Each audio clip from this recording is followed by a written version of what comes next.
Well, we've given you a personal look at some border communities and the issues that they've dealt with over these last few weeks.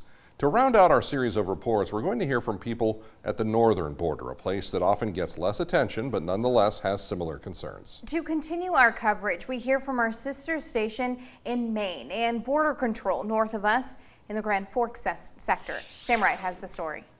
We first spoke with members of the National Sheriff's Association about their personal experiences and what their colleagues have described when it comes to border security and issues associated with it. Most of their attention is focused south, but issues do persist at the opposite border. The south has been a huge problem, but as we turn up the heat on the southern border, more and more individuals are coming into our country illegally through the northern border. You're seeing it mostly on the east and west coast, but you're seeing it in the central part through northern Montana, through North Dakota, through northern Minnesota.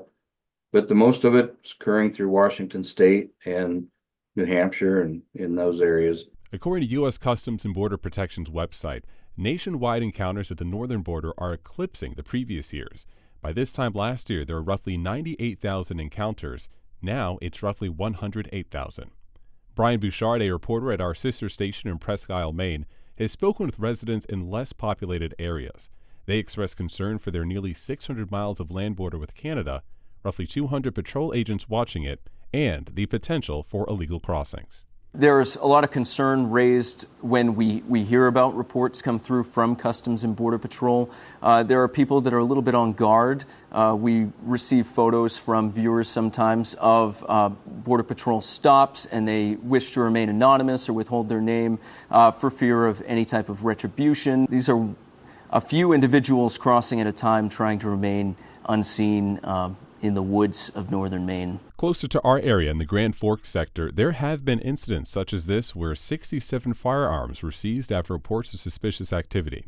Border Patrol agent David Marcus says roughly 200 agents cover 861 miles worth of border, and they rely on partnerships with local and Canadian police, as well as the eyes of residents, which helped agents find a group of 34 Romanian migrants in February. Delegates from North Dakota and Maine are among the many looking for solutions.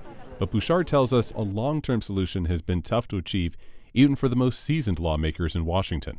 I've actually spoken with Senator Susan Collins a number of times related to the issues up here on the northern border. It's a lot of coming together with different solutions to try and tackle this problem. Sam Wright reporting tonight. This Tuesday, the president signed an executive action to temporarily shut down asylum requests once the average number of daily encounters exceeds 2,500 between official ports of entry. The majority of Republicans say this is too little too late, while Democrats argue Republican members killed the bipartisan border funding bill that they say didn't go far enough.